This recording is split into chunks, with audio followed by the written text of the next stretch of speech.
Let the meltdown begin. MMA Meltdown on the Fight Network. I am Gabriel Morency. Let's do this thing. We've got a strong show lined up for you this evening. Robin Black will join me in studio. Mark Bocek will join us, coming off his victory in the Octagon against Mark De La Torre after a year-plus layoff. Joey Odessa will kick it with us. We'll crunch some numbers as it's Jones and Teixeira from Baltimore this Saturday. And we'll tell you how you can win this bad boy UFC Championship belt, courtesy of Counter Move, Fantasy Sports Network, and the Fight Network. Morency and Black Fantasy Free Roll. Giving away $2,000 and this belt. All that and more on tonight's MMA Meltdown.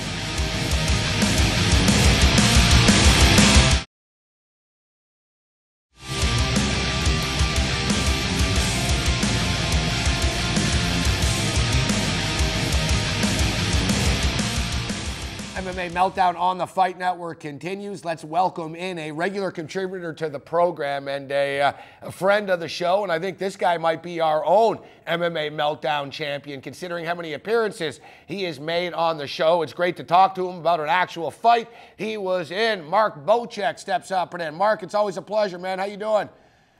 Hey, buddy. Good to be back. No, it's great to have you back, Mark. And as I stated, it's great to have you on after a fight and specifically a win. Congratulations on the win, man. Thanks, buddy. Appreciate it. It's a tough fight. It was a tough fight for you, and but honestly, Mark, I'm imagining, you were off for a year plus. I'm imagining your first fight back, as cool as it would have been to knock him out in 7 seconds or something like that. Don't you want to get hit a little bit and, find out where you're at right now after being outside of the octagon so much? But I guess you just didn't want it, you didn't want to get hit so much, right? Yeah, no, that's actually an interesting point. You can go into fights where you might finish off someone in the first round and you'll be disappointed because you didn't get to try out a few new things, especially after a long layoff. Let's say you want to maximize that 15 minutes you can to try and get as much of that ring rust off as you want. But at the same time, you'd want to do it without taking too much abuse or damage. Yeah, I always want to take as little abuse or damage as possible, but in this case, I definitely took more than I would have liked, but at the expense of it, having a long layoff and maximizing the 15 minutes, it was good, and it was good in that sense. And let's give credit to your opponent as well, right? I mean, nobody really knew who this guy was, but people in the MMA community knew who he was, and there's a ton of guys out there that are young and hungry, and these guys are putting in hard work, just waiting for that call, and he was a classic example of that, Mark. Well, yeah, absolutely. I mean, anyone that's going to fight in the UFC, they're not going to just bring over just anyone, and short notice or not, I'm convinced they have a list of guys that are young, hungry, chomping at the bit to get in, and the only way of them getting in is being prepared all year, being prepared for short notice fights, because people do get injured. Now I've heard some guys say after fights like that it was a lot of fun. You don't sound like you're one of those type of guys. You're like, I don't really like to get hit that much. Seems like some guys sort of like it. They wear it like a badge of honor. Oh yeah, I got hit, but I came back and gave it better than I got. Which side of the equation are you on that? I've never enjoyed that part of it. Everyone's like, hey, you excited for your fight? Not really, never really, strange as it might sound. Some people think it's crazy. I don't really get excited to fight. I'm excited to win. I'm excited to, get my arm raised and get paid, of course. But, I've never really been crazy about hurting people. And, in there, it's either him or you. And, I try to take as little damage as possible. So, it's a rough business, It's definitely rough. I enjoy winning. I enjoy competing, but I never really. I can't wait to get in that cage to fight that guy. It's never like that. Some people will tell you it's like that, but Mark Bocek. Those are rare birds, I think. Mark Bocek with us, and that almost. I had a question planned for you, but I'll throw it at you anyways, even though you sort of just answered it right here. Because I was going to say, after being out of the octagon so long, and you're training with such high-level guys in Montreal at TriStar, guys are getting into the octagon, I imagine there has to be some sort of release at the end of it all. You just can't put in thousands of hours in the gym and not be able to release that somehow in the octagon. And I was thinking almost like of a dude who's in jail or something for like a year and a half, and he gets out and he finally has sex again. Like imagine like it just must be euphoric winning and yes, I'm back doing what I'm supposed to be doing. Yeah, I agree with you, especially fighters after fights when they, then take little long layoffs, they just, and they stop training due to, let's say, injury or overtraining. They're almost not themselves. They almost are not a function. They almost need the daily routine of, grinding every day to just feel normal about themselves and have something to do that they still got into that they enjoy. Because we all know the more competitive it gets, sometimes the less fun it gets. But it's nice just to go in and without the pressure of a fight and just train because you enjoy it and train to improve. Do guys overtrain in the sense that, and I was reading something about Cowboy Cerrone, and he was saying that all the guys at the gym there, they think he's nuts because it'll be a nice day, and he goes, you know what? I'm not coming into the gym today. I'm going wakeboarding, or I'm going to ride a horse, or I'm going hunting today. And he said, I'm ready. I'm not taking anything away from what I'm doing. He says these other guys, it's just what they do. It's their habit.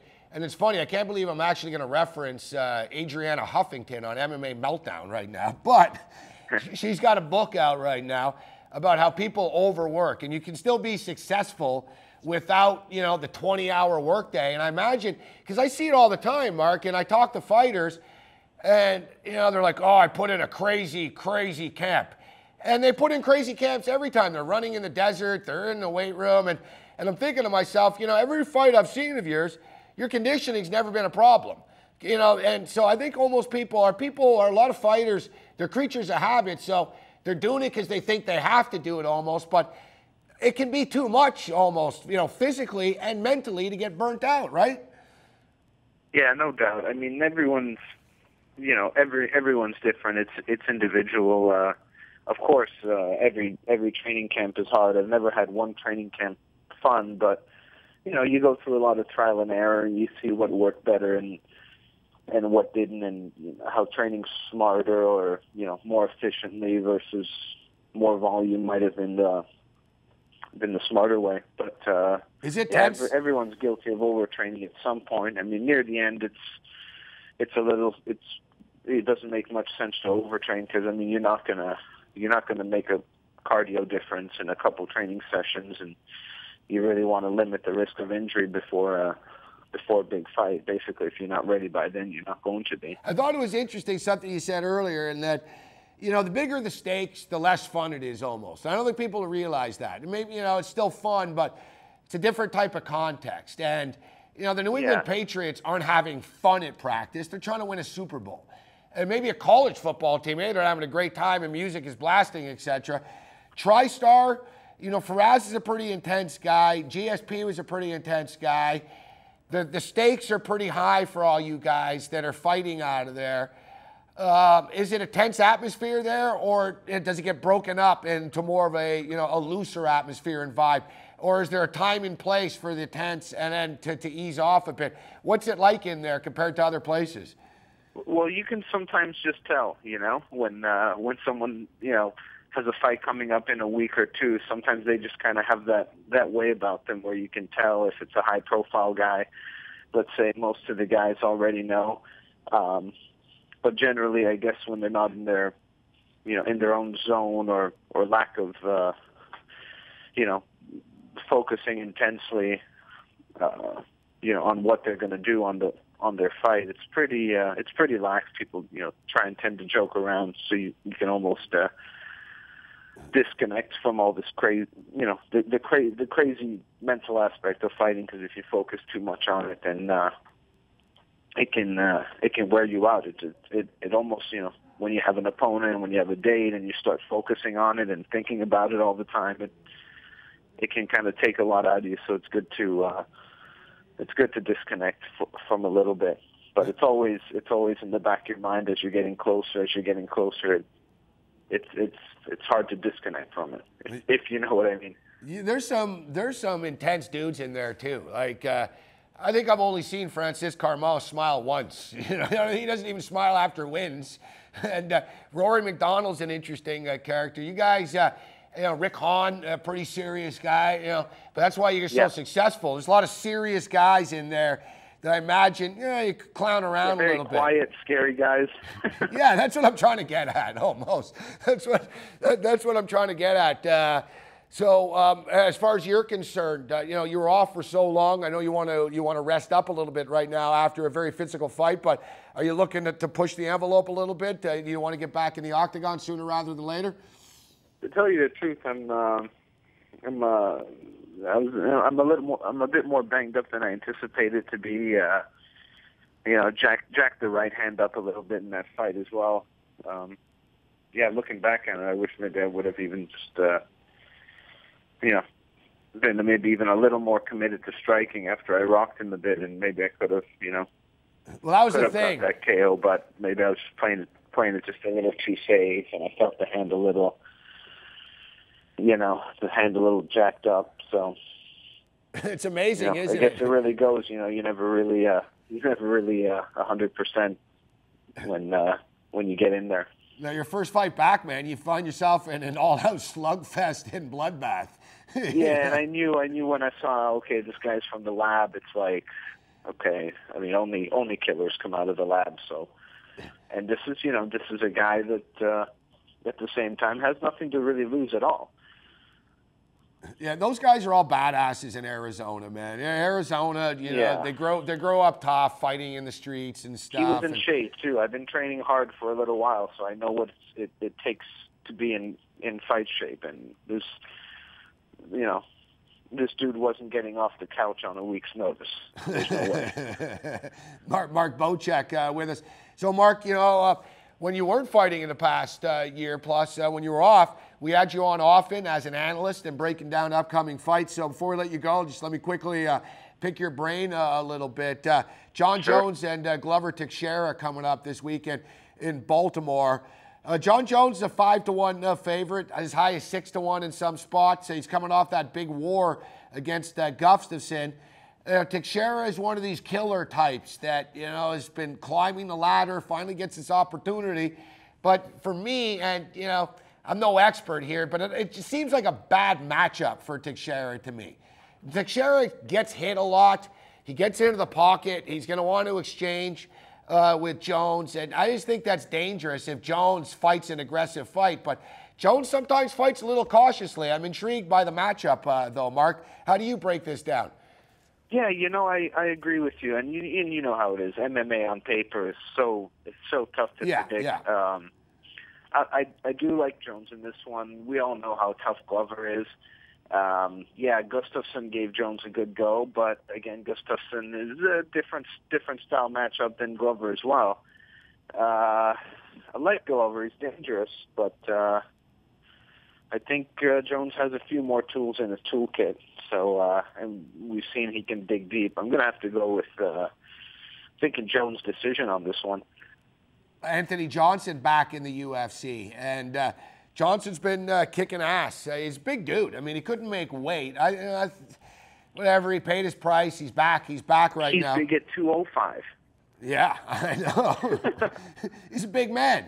He's a big man. Yeah. But one thing, crazy. I was making a lot of money on Johnson. I like when guys that are UFC caliber are in other companies, Mark. You know, because they win.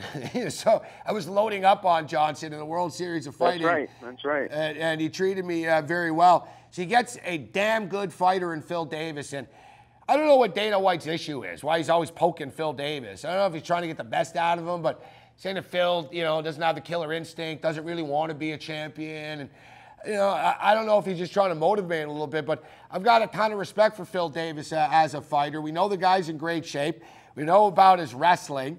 his stand-up is a work in progress, and we also know he's damn tough as well. But Johnson, Johnson just fights, man. Like, you took his tray of food, man, in San Quentin or something. The guy's an angry guy, and I like that about fighters. Yeah, Johnson early is super, super dangerous. I guess, yeah, and I'm confident in Johnson. It's just, with Davis, what we've always seen is, win or lose, we've always seen that consistency there from him. Always be prepared, always be ready for 3 rounds. So winning or losing, you know the guy's going to show up in shape. He's going to be ready. With Johnson, yeah, he's almost got like that little Belfort factor in the first round. I just don't know how long that's gonna last him as the rounds go on, because we all know when you have that more, the fast twitch, explosive guy, it's really hard to maintain that cardio throughout, like through a 3-round setting. So I think that might benefit Davis, but that's a good fight. I'm looking forward to that one. All right, I'm looking forward to that one. And last one I'll ask you about is Tim Boesch and Luke Rockhold. Tim Boesch took the UFC world by storm when he beat Hector Lombard, and there was a lot of hype and expectation about Boesch as being one of those bulldog, tough-ass type of dudes that you don't want to fight. But he struggled since then. As soon as the expectations and the hype were there, he struggled. And it's amazing in your sport, man, how they'll love you one day and hate you the next. As yeah, no doubt. Boesch is now a 6-1 underdog against Luke Rockhold, getting no respect from the odds makers. Yeah, he's not getting much respect there at all. But to tell you the truth, what I'm seeing here is I'm going to see I'm going to have to see Boesch taking it down. Kind of grinding him up, dirty boxing him, because I just think Rockhold's striking, it's too much. Yeah, it's a live dog. I could be wrong, but I just think Tim is going to have to make it dirty, grind him up, try and out-wrestle him. Rockhold's a handful on the feet when he's not fighting Vitor Belfort. Yeah, and Boesch was lucky against CB Dollaway too. I thought CB Dollaway got screwed in that fight. Yeah, I'm looking forward to this card. It's a great time of the year for fights, and we look forward to seeing you in studio again, Mark, down the road when you got some time. We'd love to have you in studio. Yeah, I can't wait, buddy. You just let me know. It's always a pleasure, man. Once again, congratulations on the victory, and congratulations on being back in the octagon in the UFC where you belong, man.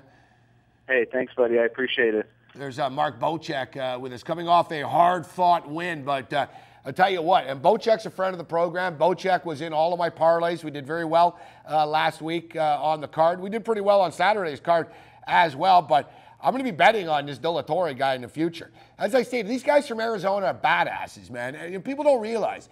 People think Arizona is all country club and golf courses, man. There's like a hardcore gangster element to this stuff, like John Moraga and Carousel. And these guys are badasses. They're tough, man. They grow up tough. They've grown up fighting. And it's almost like a mini South Central that goes on out there in Arizona that people don't realize. MMA Meltdown on the Fight Network continues.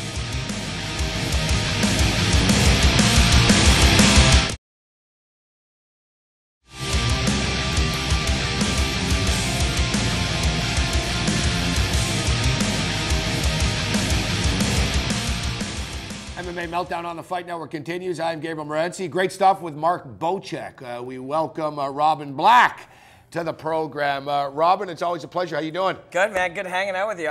We get paid to sit around and talk about fighting. That's pretty good. No, it's a great time, and we get paid to sit around and give away UFC championship belts, as we're going to be giving away this belt in conjunction with our Counter Move free roll tournament that takes place this Saturday. Jones, Teixeira, just go to Counter Move. You'll see the Morency and Black Fantasy Sports Network, MMA Meltdown Fight Network, free roll. You know what to do. And, we might set record numbers as far as entries for this contest. So, the winnings as far as the $2,000, that's right, $2,000 at stake. They're going to get split up amongst the winners like Counter Move like to do. But we're going to randomly give away this bad boy. Not too bad, huh? I thought this was mine. I was going to drop down to 95 pounds and fight for the dink weight title. But no, this will be cool. I mean, this is one of those things, like, people, you know, not everybody will go out and buy one of these, but when you win one, you'll display it proudly in your home. And it does look pretty slick. So, yeah, one person's randomly going to be drawn to win the belt, and somebody's going to win a bunch of money. The top 8 or 9 all win money. And you know, if you are a UFC fan and you purchase one of these and you want to get an autograph, don't ask John Jones. He does not autograph championship belts. You've got to do like E.F. Hutton. You've got to earn it. And if you think about that, Robin, that's as ridiculous as Joe Montana saying, you know what, I can't sign your football. That's a Super Bowl football. You've got to play in the Super Bowl to have that football. Do you look at it like this? Like, is a UFC belt that sacred that you won't sign a replica for a fan?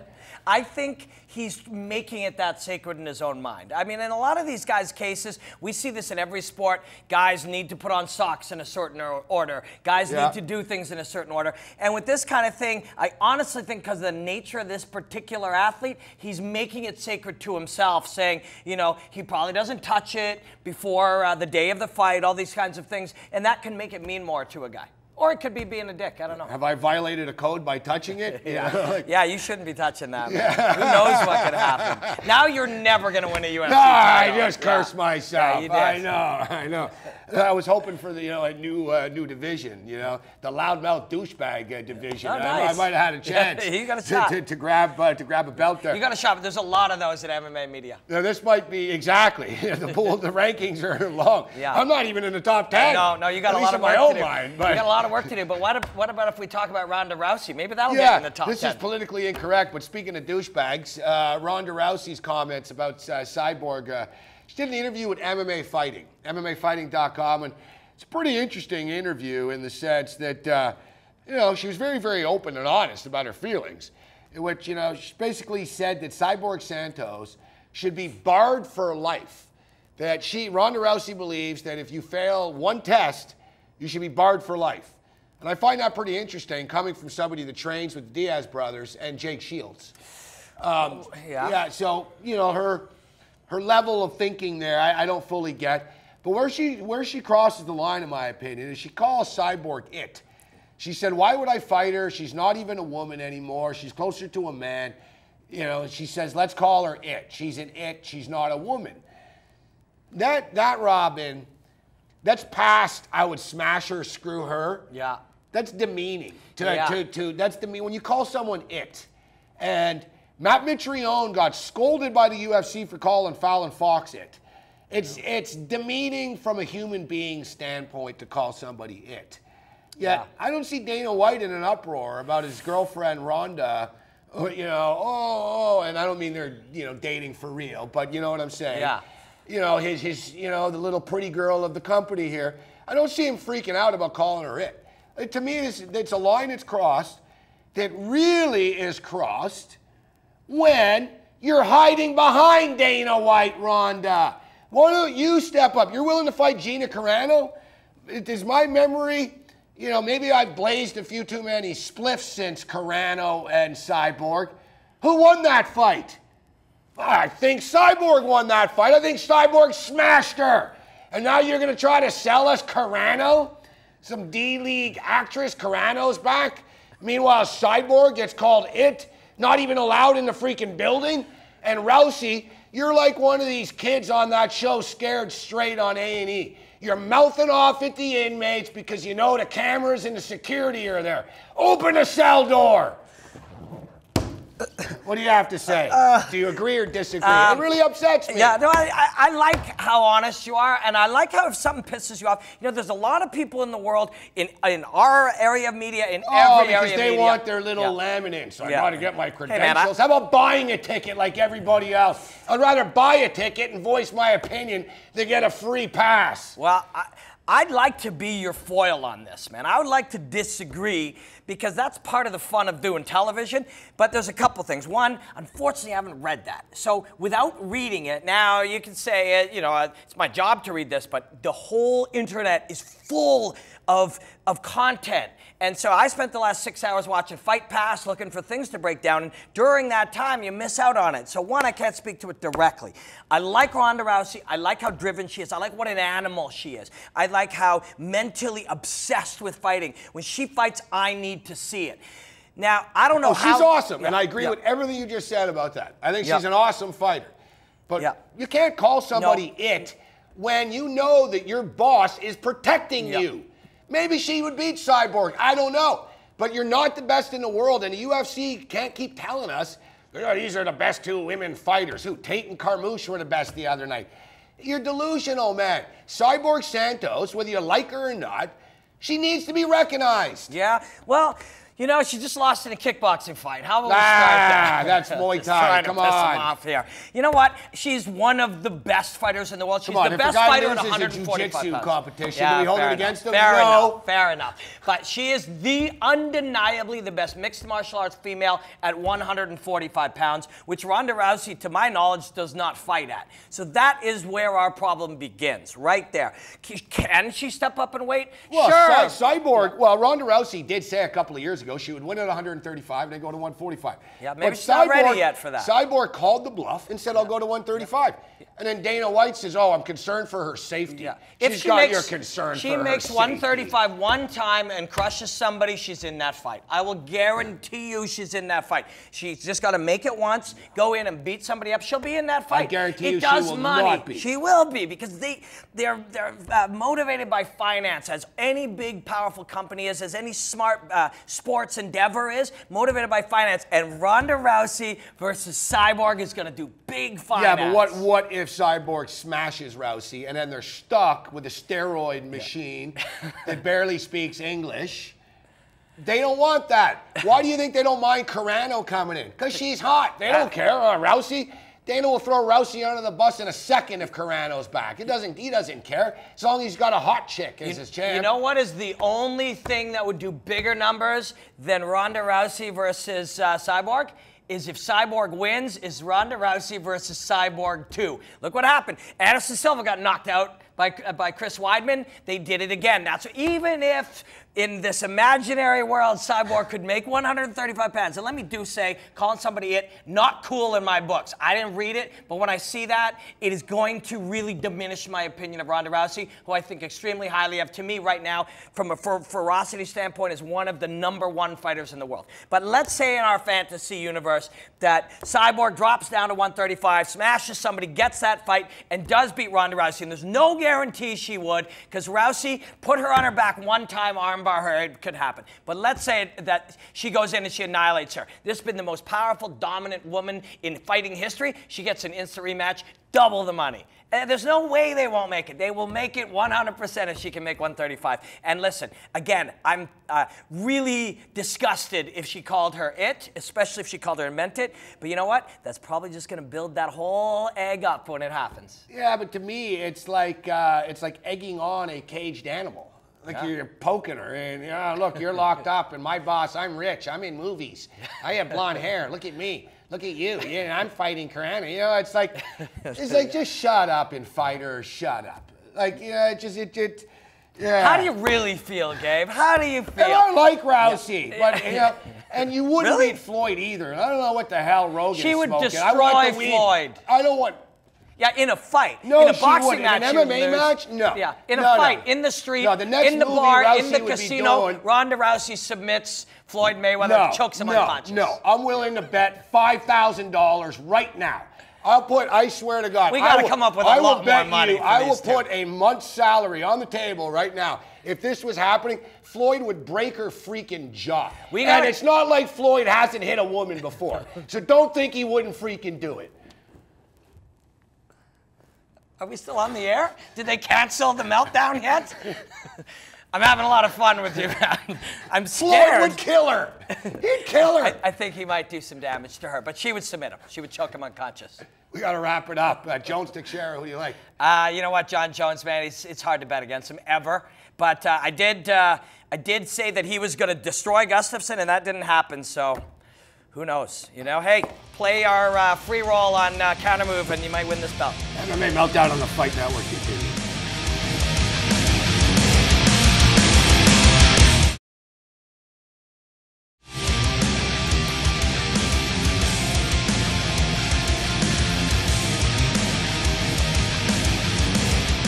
MMA Meltdown on the Fight Network continues. I'm all fired up after that Robin Black segment. Joey Odessa will join us from Costa Rica following our videos of the week. And Robin Black referenced new weight classes in the UFC. Well, if you started like a little mini weight class, 40-pound division, I guarantee you this kid's winning the championship. We like to show you the up-and-comers. Check this kid's ferocity out.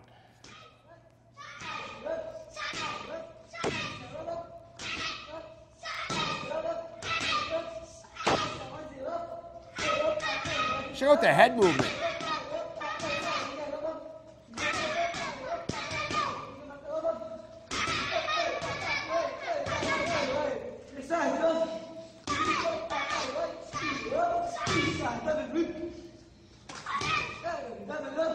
This kid needs to go live with like the monks in Tibet and stuff like that. He needs to have his skills like honed and crafted by the senseis. You can't put this kid in school. You put this kid in an average school, what if some other little punk takes his chocolate milk? This kid's gonna kill him. He's gonna put his fist through little Timmy's face, man. The little tooth fairy's gonna come early because this little kid's gonna mess people up. And I'd be a very, very proud father if I was the father of this little tyke. Keep it up, kid. That's some great stuff. Now, when we play videos of the week here, there's a lot of street fight videos, and we don't do the street fight videos unless the bully jerk-off kid is the one that gets beat up. And this is our own public service announcement. A lot of UFC fighters in the MMA saying it's not cool to bully people, and it really isn't cool to bully people. And if you do bully people, this is what happens to you. Let's fight. Okay, take off the straps and let's see this. You alright? Hit me, Braden. You want to. Hit you? You want to. What are you going to do? You want to. Huh? Oh! Oh! Oh! Hey! Wait for me. I'll hurt him. He's out, dude. He's almost out.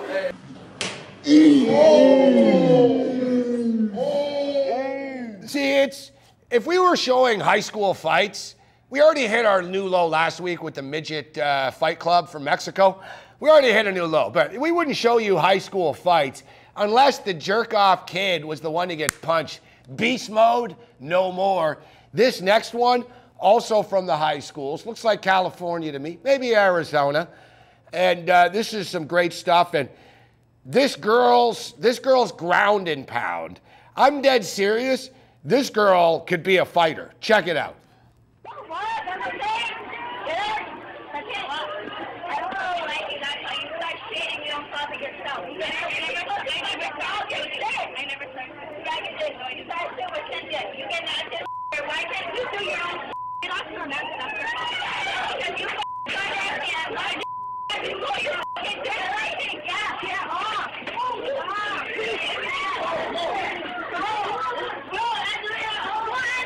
It gets better.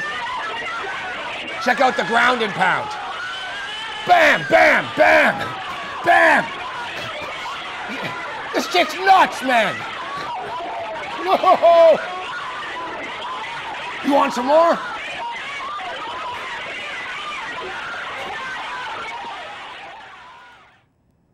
Whatever you want, honey. Hey, take my money. This girl, I don't know if she's ever been in a gym before. That was some serious technique. She got to the ground. She got on top. She started raining punches down, man. Just raining them down. Get this girl in the gym and get her in an octagon. All right, let's wrap it up. You know, if there's a bigger jerk than a bully, then it's somebody that bullies poor, helpless animals. Even if this poor, helpless animal is a pit bull. This video might be the best damn video we've ever played.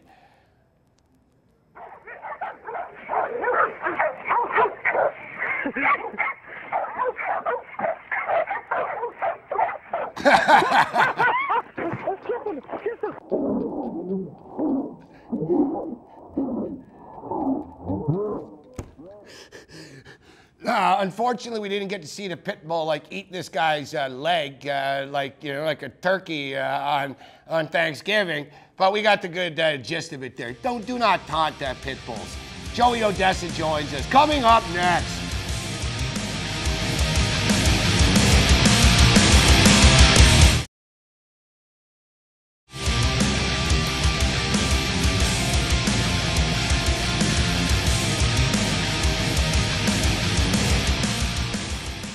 MMA Meltdown on the Fight Network continues. Let's send it to Costa Rica, where we're joined by the best combat sport odds maker in the business, bar none. Joey Odessa joins us. Joey, it's always a pleasure. How you doing? Hey, what's happening, Gabe? It's good to be back after a week off. Yeah, the show's just not the same without you, Joey. It's great to have you back in the rotation. We just had Robin Black, Fight Network's very own, and things got pretty heated. We got fired up, and we were talking about Ronda Rousey calling Cyborg an it, and whether that crossed the line or not. But I brought up the fact that Ronda Rousey says that she could beat Floyd Mayweather in an MMA match, and it was from MMA match and in a fight, basically. Anything but boxing. And Joe Rogan agrees, and I told Robin Black I'm willing to put $5,000 on the table and take Floyd Mayweather, and I don't care what the format is. His speed would be too much, Joey. It's not Misha Tate punching her here. Oh, her stand-up. She wouldn't have an opportunity to take him down. He would knock her out. I think it's a preposterous. I can't even believe we're debating it. I feel like a jerk by talking about how a guy would knock her out, but she legitimately believes it. And this isn't James Toney, who's old and fat, against Randy Couture.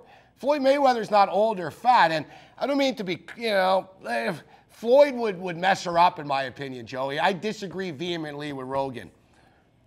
Well, Floyd's also heavier. I mean, and if it was two guys fighting or two girls fighting, you'd have to take the 10 pounds into consideration, because if she doesn't want to fight Santos or vice versa, whatever the drama is there, it's hard to imagine her fighting Floyd. It comes down to a striker versus a grappler matchup, and I don't even like talking about it because it's a guy hitting a girl. I mean, the thought of Floyd Mayweather hitting Ronda Rousey the way he's hit so many guys in the past. I mean, look what he did to Marquez. He probably could have finished him in the first round. However, if they started on their knees and she could grab him, maybe not, maybe with clothes on or a shirt or something, I don't know. What's the line? Floyd, yes. Floyd doesn't want to wrestle Ronda. Jiu-jitsu, whatever, that's not going to work. Arguably he might be stronger, but at the same time, different muscles, different kinds of cardio. Boxing cardio is not the same as wrestling cardio. I mean, we see that all the time. Some of these wrestlers can wrestle, look at Kane, can wrestle for, 25, 30 minutes nonstop. And then the other night, we saw Travis Brown, who's huge, who seemed to have a little bit, an Overeem and guys like that.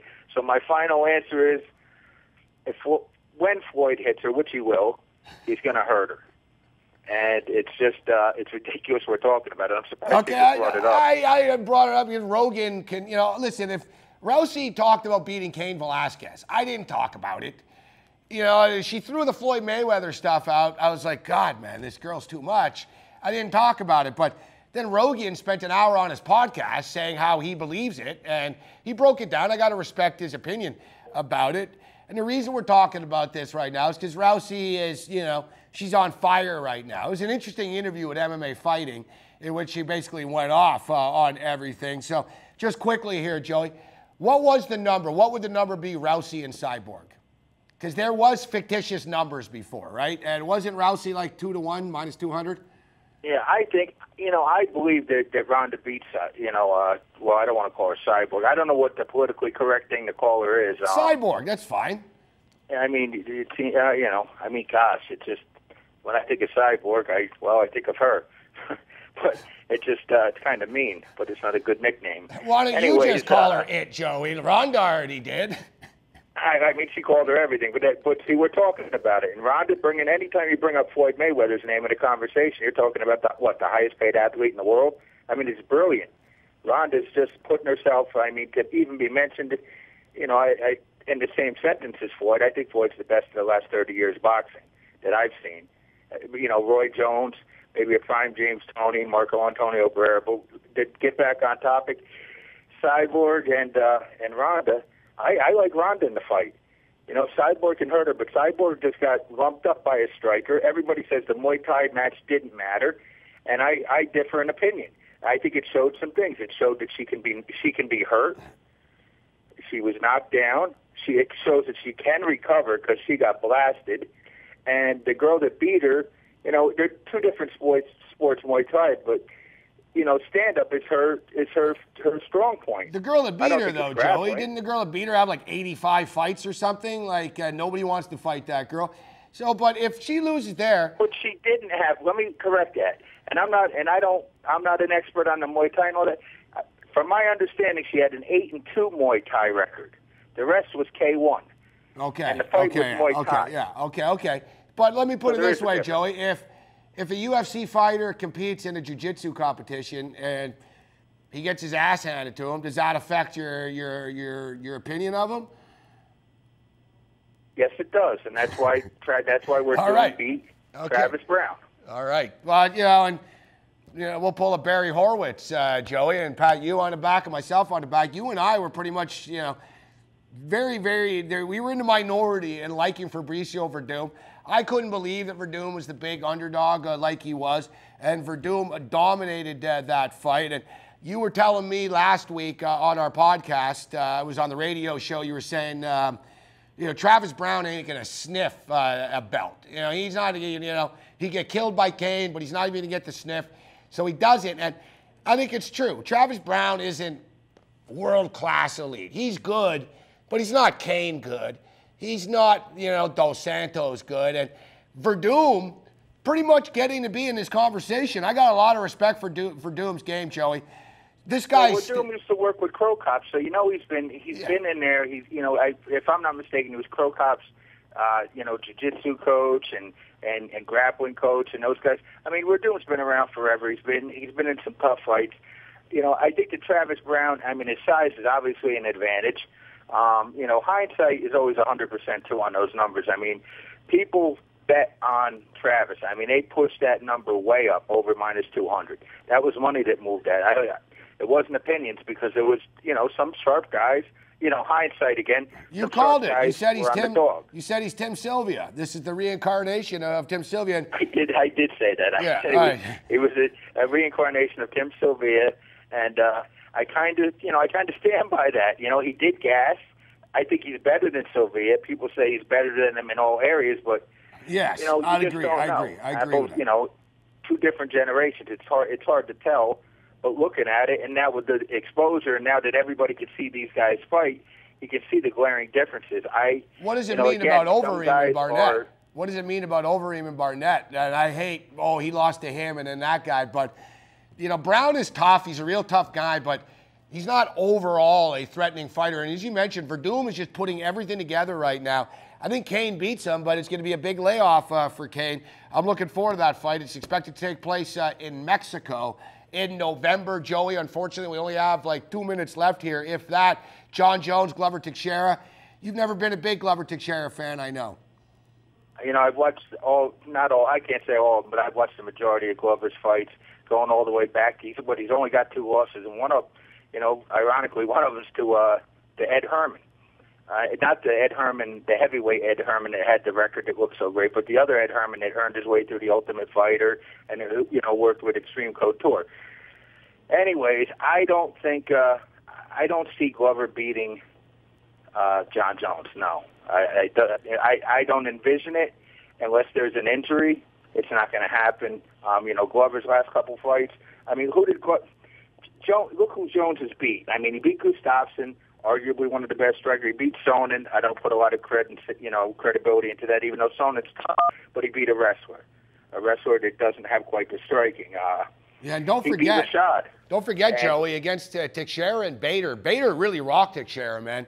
Like he was wobbling. I can't get that image out of my mind. So you like Jones? I don't want to cut you off, but I want to get to the Davis fight before we're out of time here.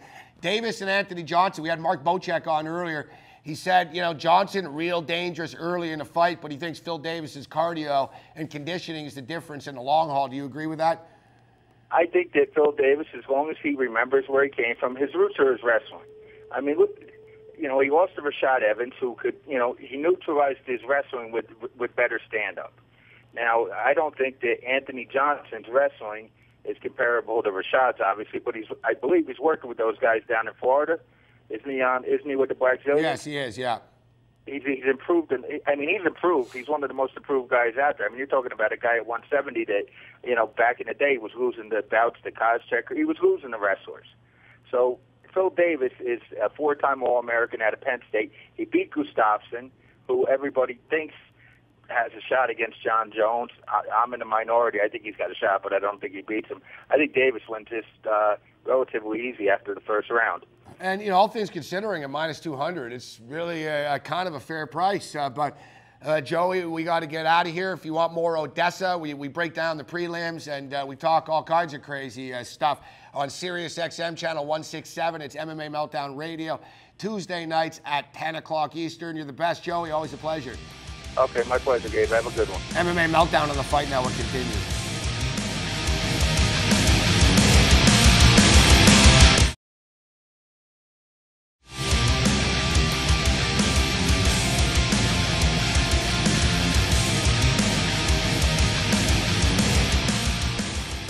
Well, that about wraps it up. Thanks to all of our guests, Robin Black, Mark Bocek, and Joey Odessa. Don't forget to check out countermove.com.